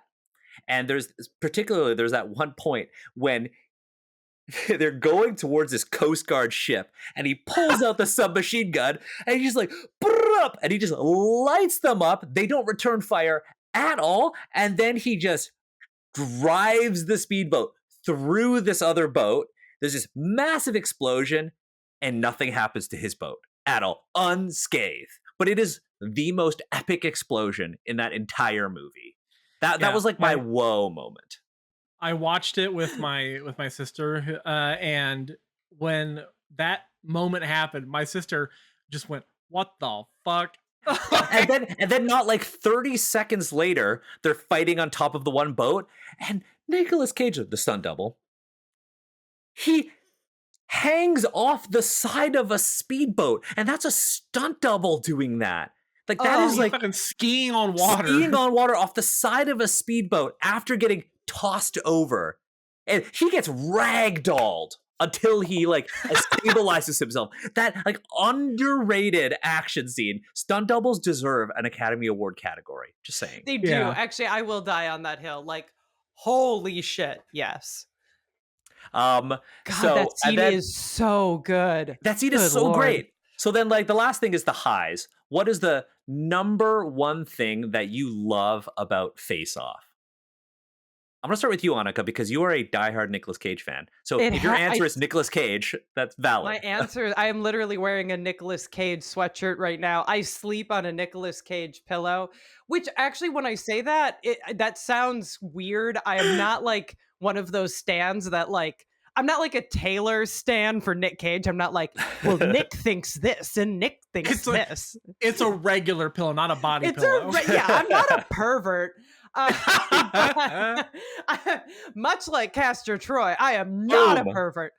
But I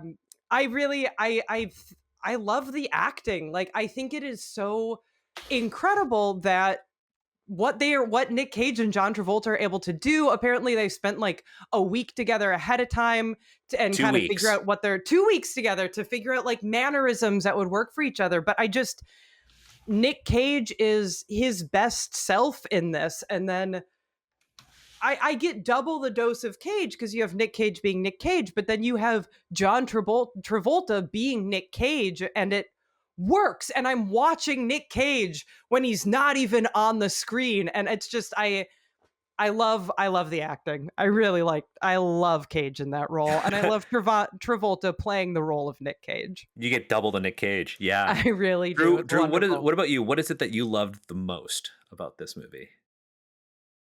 Is it too cop-outy to say ditto? Because like I also think that the acting is just superb. Like when Nick Cage as Sean Archer is just having these fucking breakdowns, and like when in the first prison fight scene, when he is like, I am Castor Troy, and he's having a psychological breakdown while he's doing it. Yeah. I was like, what a good scene. Yeah. What a good scene. My answer would be the same. I think John Travolta, I feel like it's funny because John Travolta is so good in this movie that it makes Nicolas Cage look even better, because it's just like, oh, it's all about Nick Cage, because John Travolta does such a good job being Nick Cage, and Nick Cage is just being Nick Cage. For me, there's this line, and I wrote it down too, when Sean Archer as Castor Troy is pulled into that room and he's isolated, and then he first sees Castor Troy wearing his face and he walks out. Oh my God. And then John Travolta walks up to him and he's like, it's like looking into a mirror, only not.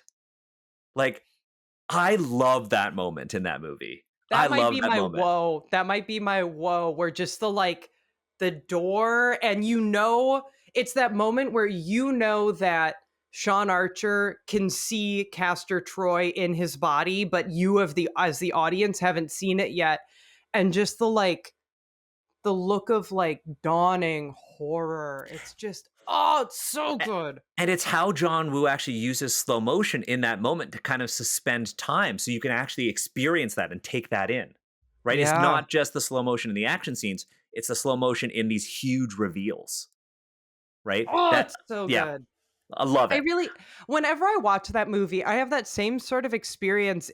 And again, luckily I have prefaced this by saying that I'm a little stupid. So if anyone listening is like, yeah, dipshit, it's like, well, you can't get mad at me because I already said I'm dumb. But watching this movie always makes me feel like I am looking at one of those, that famous image of like, is it a rabbit's head or a duck? Or is it like an old lady or a young woman, where I can't I'm just like, no, they switched their dang faces. And then I'll have these moments where I'm trying to get my brain to remember, like, no, this is not Nick Cage in John Travolta's body. This is John Travolta playing Nick Cage. Because really, we don't even have to say like it when talking about the acting, this is not Castor Troy being like this is pure Nick Cage. This is pure Travolta, and they are just really this whole thing.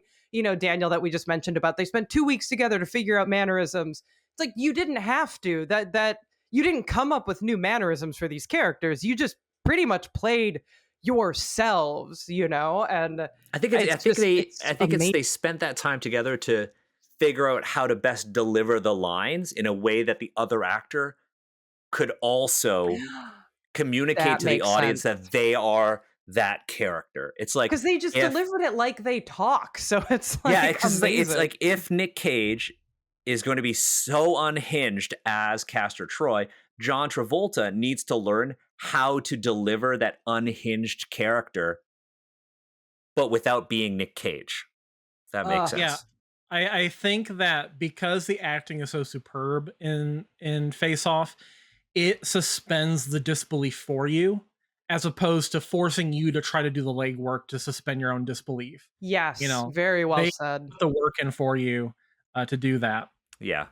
Now, we're going to go into ratings. We have two other segments, but I found this piece of trivia, and it's not on IMDb. I It's also still actually want to talk about how I live Face Off, but we can do that at okay. the No, end. no. Let's go into how you live Face Off first. Let's go into that. You go Let's first. talk about why. So when Daniel reached out to me to do this podcast, he'd mentioned, here's what we want to talk about, and you'd said talk about what you love and what you hate, and then you meant to say what you like, but you typed what you live. And unfortunately, I'd internalized that before you'd caught the typo.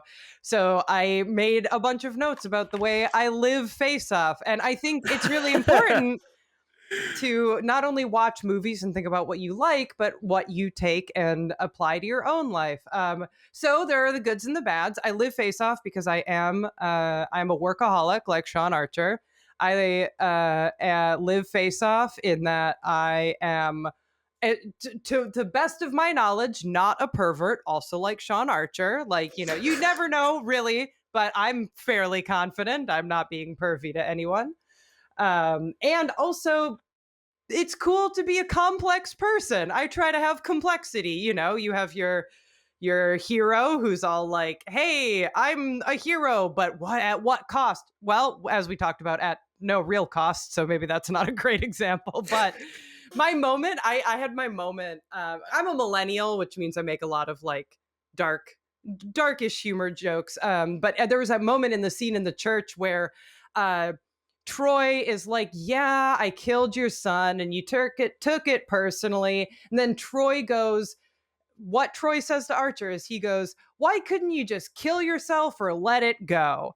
And as a millennial, I find that dealing with even the slightest inconvenience in my life, going, well, am I going to kill myself about it or am I going to let it go, has been a very wonderful way to go through life. So far, by and large, I have let it go and it has been great. So I strongly recommend next time you're inconvenienced by something, just put on your best Nick Cage voice and be like, are you going to kill yourself about it or are you going to let it go? And you're probably it. going to want to And let then it go. just Nick take Cage wants me to hours let to it eat a go. peach. Just And take then hours to eat a peach. Yeah. smoke a cigarette with just your teeth. That's way, yeah, that's better. These are all the ways that I live Face Off. I can I smoke smoke a cigarettes cigarette. with just my teeth. I just go. Yeah, easy. Yeah. I eat Ugh. peach for hours. I smoke cigarettes with just my teeth, and I have surgically given myself cum gutters. They call me Anica Two Dick Sela because of Face Off. And you know what? It's crazy that this is the first episode of John Who because no other movie is going to be as crazy as Face Off. No other movie will be as crazy. There are John Woo movies that are far more violent, far more melodramatic, but nothing is as crazy as this one. Because this movie is, as far as this movie is the only John Woo movie that really sort of straddles the horror genre, because it is kind of a body horror movie. Yeah. And he has done that in no other movie of his. I mean, Mission Impossible, they do the face thing, but that's not the same. Because it's just a mask in Mission Impossible, and that's like a trope of the spy is genre. Silent Killer not insane, considering it's or Silent Night, considering it's a horror Christmas movie? Not quite like Face Off. Again, I haven't seen that movie yet, so we're gonna maybe do that for a holiday special. I love. You've not seen that film, Christmas you fake movies? fan. I have a fake fan. It's true. I'm gonna toss my VHSs out, and my my Xbox 360 game, because John Woo did make an Xbox game. Wait, which game? It's called Stranglehold. Stranglehold is a direct sequel to Hard Boiled. It is Max Payne, but with Chow Yun-fat. It is super good. That sounds awesome. It is super good. You can get it on PC at GOG, and it's like $2. Oh my god, it's a very good amazing. Game. But I had one fact that I wanted to share, because this is actually an important website to anybody who likes John Woo movies. So there's a website called the IMFDB. It is the Internet Movie Firearms Database. imfdb.org. Cool. And it's basically where a whole bunch of gun nerds go, take screen caps from movies and TV shows, and identify each gun. And on the face-off page, Anica's like just looking, they have identified every single firearm down to the variants used in this movie. And because when I went, I was actually trying to figure out what machine pistol Nicolas Cage was using in the chapel fight, because I was like, John Woo really loves the Beretta 92F, but I know that there's a machine pistol variant of the Beretta 92. And I wanted to know if that was it, but it wasn't. It's the Stechkin APS. But in doing this research, I found that the prop guns were sold at auction. Yeah. And so the Sig Sauer P226, the service weapon used by Sean Archer, sold in auction on March 24th this year. Oh. For $3,500. That's so low. That feels pretty cheap. That's so low. I know. And this was at a time when this was a real gun. This isn't like an airsoft gun. This is like a real gun they were firing blanks out of. And the Springfield 1911s, specifically the 24 karat gold titanium plated Springfield Armory M1911A1 V12 dual pistols that Nicolas Cage uses, sold in auction on June 5th, 2018 for $7,200. That's it? What? $7,200 for these iconic pistols. Now, I did some research into Springfield Armories. I went onto their website, and their 1911s average between $700 and $1,000 for a single. Is that a lot for a gun? Handgun? Nah, not really. Okay. Not really. But like these guns, these iconic gold 1911 props sold for only $7,200 in 2018. That's wild. I never necessarily view myself as someone, up until this very moment, I've never viewed myself as someone that's like, but wouldn't you want those two guns like on the wall? Like I would crossed on the wall? Oh my god. I mean, that's okay, like I will say shrine? as someone who's just established that the way they go through life is kill yourself or let it go. Not super interested in having guns hanging on my wall. But I think that sounds so sick for anyone that has like mental stability. Buy cool guns and put them on your wall. I wonder who currently owns these guns. I'm actually disappointed that Sean hold Archer... up, there's even more. Oh, okay. There's even more. I made an account on Heritage Auctions. It just signed me out. Hold up, I need to sign in. Also, I will say really quickly as you're signing in, IMFDB is delightful. There's nothing I love more, truly, unironically. It's very technical. A bunch of nerds getting together and creating a database where people who just love something, keep track of it. The one notable exception is whoever maintains WikiFeet. That one's kind of weird, but other than that, I love that a bunch of people were like, "Hey, let's talk about guns from movies." I think that's just I am beautiful. having trouble signing in. Why? If you are a listener and you help maintain either the IMFDB or any other sort of database on the web, you are truly the backbone of society. So they also were selling. They were also selling the boots from Face Off at The auction, Oh, what? cool. and the boots The prison sold. boots? Yeah, the prison boots, the Oh, magnetic prisoner boots sold actually they're actually around magnetic. on the same week or the same or definitely in the same month. On June 2018, a pair of the boots sold for $3,100, and they were the ones worn by Nicolas Cage. These all seem really low. Really low. Well, that's Also, because this movie does have what are the legs of this movie? it Four ain't. point It's eight. got a 4 point. Four Yeah, point it eight. ain't got the legs. I actually have a question. I'm No, not it always doesn't have the legs. The higher the number, the better. do you okay, I told someone I was doing this podcast and I was super excited about it and I was talking to them about Face Off, and I got the sense in talking to them that they're like, "Oh, you have to watch Face Off, like Godspeed, you know." Is Face Off not considered a good movie? I'm so steeped It's in, considered a cult classic. but cult classics don't have to be good. That's the thing. Is like is good is to me it's good, but I'm also like deep in the Cage fandom again, not in a weird way, but but is it? I don't know. I would say that, like, I think fans of John Woo would consider Face Off one of his finest films. I See, unironically love Face Off, and I was yeah, super excited for Drew to watch it for the first time, because I was like, I know Drew is gonna love this. I was thoroughly entertained. Now, Anika, you're kind of worried about like, do people perceive this as a bad movie? That leapt into my brain that now I'm worried that my family will hear me say the phrase, I have surgically altered cum gutters. I, I thought you were going to say my family's going to hear me say I could eat a peach for hours, in which case you should be worried. Your family shouldn't hear you say that because that's a weird thing to say. um, I think that it's a good movie. It's let's see, on IMDb, it's got a 7.3, which is pretty high. That's Um, solid. Yeah. on Rotten Tomatoes, it has. Let's take a look right now. I only ever any movie I watch, I always think of it in the sense Oh, of on I've Rotten never been like Tomatoes.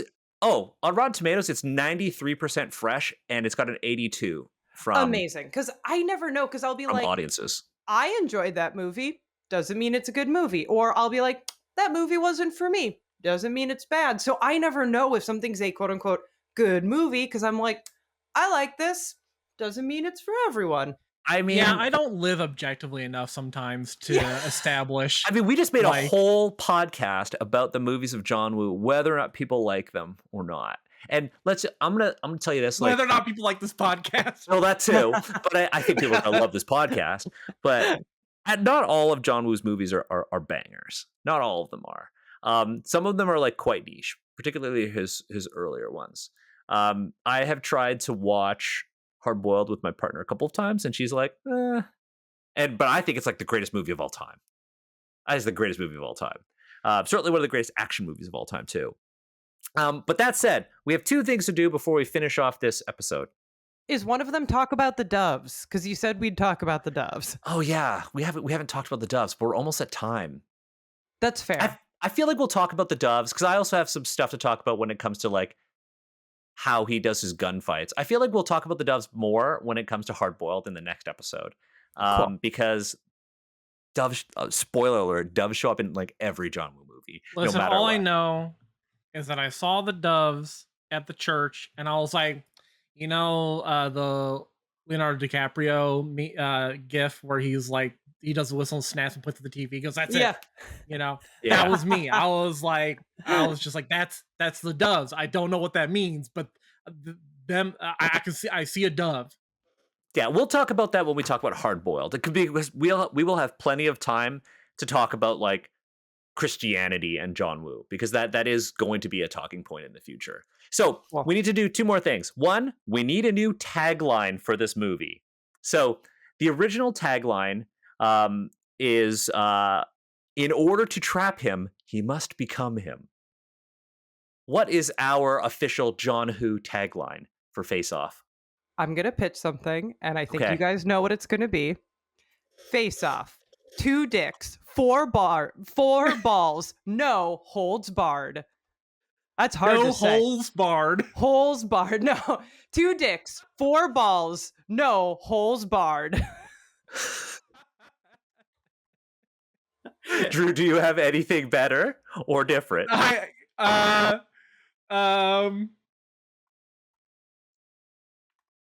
You know what? I don't know if I'm better. I'm so like enamored with this one. Alternatively, I would say, and this is less a tagline, more a PSA, face off. If you are going to eat a peach for hours, make sure you stop to take lots of hydration breaks, perhaps check in with one another. That's just an abnormally long time to eat a peach, okay? Someone is getting some sort of friction burn. That's the full tagline. Yeah, I feel like there's a lesson to be learned in watching Face Off about checking in with your partner. Yeah. And that this is when this is when we could have gone into a sponsorship, but we don't have a sponsor yet, but we will. And I feel like the types of sponsors that we could potentially get for this are slowly eroding away. But we're gonna land on something in the future. Oh, you don't think the cum gutters are gonna You might have to cut this, but Face Off, 2 dicks, 4 balls, no holes barred, sponsored by Well, we'll like bleep that out or something. I'll note that. I'm gonna just write this down. Bleep. Sorry, I realize that we can't say we're sponsored by someone that we're not, but it is very funny to picture that. I think that'd be hilarious, and I'm totally okay editing that out. That's totally okay. Probably not that one. I'll bleep that out too. Yeah. I'll bleep that out too, and I'll have to do more editorial work. I'll put like a Nicolas Cage head over your mouth when you go to say it, in case there are like lip readers or something. It'll be Nick Cage go. Yeah, I forgot that this is where that meme image. That's where that meme comes from. Yeah. So we're gonna go with the official John Woo, because Drew and I talked about this. On like the John Woo website, we could put like each movie and then the tagline and the ratings. And the first movie is gonna be Face Off, 2 dicks, 4 balls, no holes barred. That's gonna be the first one, and it's gonna give people so much whiplash when they listen to this episode, and then they go into Hard Boiled when it's so much more serious. But the thing is, like, I think that's interesting because John Woo's Western movies are kind of goofy compared to his Hong Kong movies. Like, you have Jean-Claude Van Damme playing a Cajun dude with a mullet in Hard Target. I guess you didn't know that. And then he does another, and this is the episode I would like to bring you back in for, Anica. He did another movie with Nicolas Cage 5 years later called Wind Talkers, and it did not receive the critical acclaim. So Nicolas Cage is a Marine who has to protect a Navajo code talker during the Battle of Saipan. It's Peter Stormare in it. I love Peter Stormare. Okay, so we'll add you to Wind Talkers, because I had actually slated Wind Talkers as a movie for season 2. So Drew, we have to get to season 2. We have to survive to season 2. We have to survive to season 2 for Anica. Wind Talkers, I've got that one on DVD too. Do you have it on VHS though, or are you a fake fan? I don't. Funny enough, I actually found this VHS of Face Off while I was buying miniature paints yesterday. I went for a walk and I saw this at a random store. That's so sick. That is so sick. Yeah, I walked into this random store because I've been looking for a DVD of another John Woo movie, which I've seen it, but I didn't realize it. I didn't have a physical copy of it. He did a movie with Ben Affleck called Paycheck. That's based on a Philip K. Dick short story. Oh, that actually sounds really sick. It's not a good movie. But I don't have that one in physical. It's similar to Wind Talkers. It was not well received by audiences and critics. Face Off, you could say, is where John Woo peaked in the West. He peaked with Face Off, and it's just because he had so much creative control. It's all honestly, downhill from here, baby. reading some of the plot synopses of the last two movies you mentioned, might have to disagree. Paycheck sounds sick. And again, this is where we get to rate these movies. So at the end of every episode of John Who, we are going to rate the movie out of 5 doves. Starting with our guest, Anica, how many doves would you give Face Off? Are we okay? It kind of depends on the scale that we're rating on, because I can't rate it in terms of like the zeitgeist of John Woo. It's a personal films, rating. but It's a personal rating. It checks every box that I have. It's 5 out of 5 for me. Okay, It really 5 out of is. 5. Okay, Drew. It's a 4. Would have been a 4.5 if he made some actual sacrifice. Okay. For me, it's also a 4. I think it's one of John Woo's finest movies, but there are parts of it that I am constantly comparing his Western movies to his Hong Kong movies. And I think his Hong Kong movies are significantly better. In every way. I think the storytelling, I think it's more nuanced. I think the action is better. Even though he had significantly lower budgets, the action is so brutal in those movies. Like the kill, if you thought the kill count was high in Face Off, it is like 5 to 8 times higher in some of his other movies. Like the kill counts are crazy. Oh yeah, I want to see that. And I think that the cinematography of his Hong Kong filmography, particularly like in the 80s, is really, really incredible. And you could tell that a lot of people put value in his Hong Kong films because they received like Criterion editions. Cool. Yeah. In DVD and Blu-ray formats. So that said, Anica, thank you so much for joining us for the inaugural episode of the John Who podcast, the podcast Hell yeah. where, Thank you. we explore who John Woo is. And I slowly I feel like I may have already succeeded in converting Drew into a John Woo fan. But we will be watching every single John Woo movie over the course of this series. And Anica, I am so honored that you agreed to be our first guest.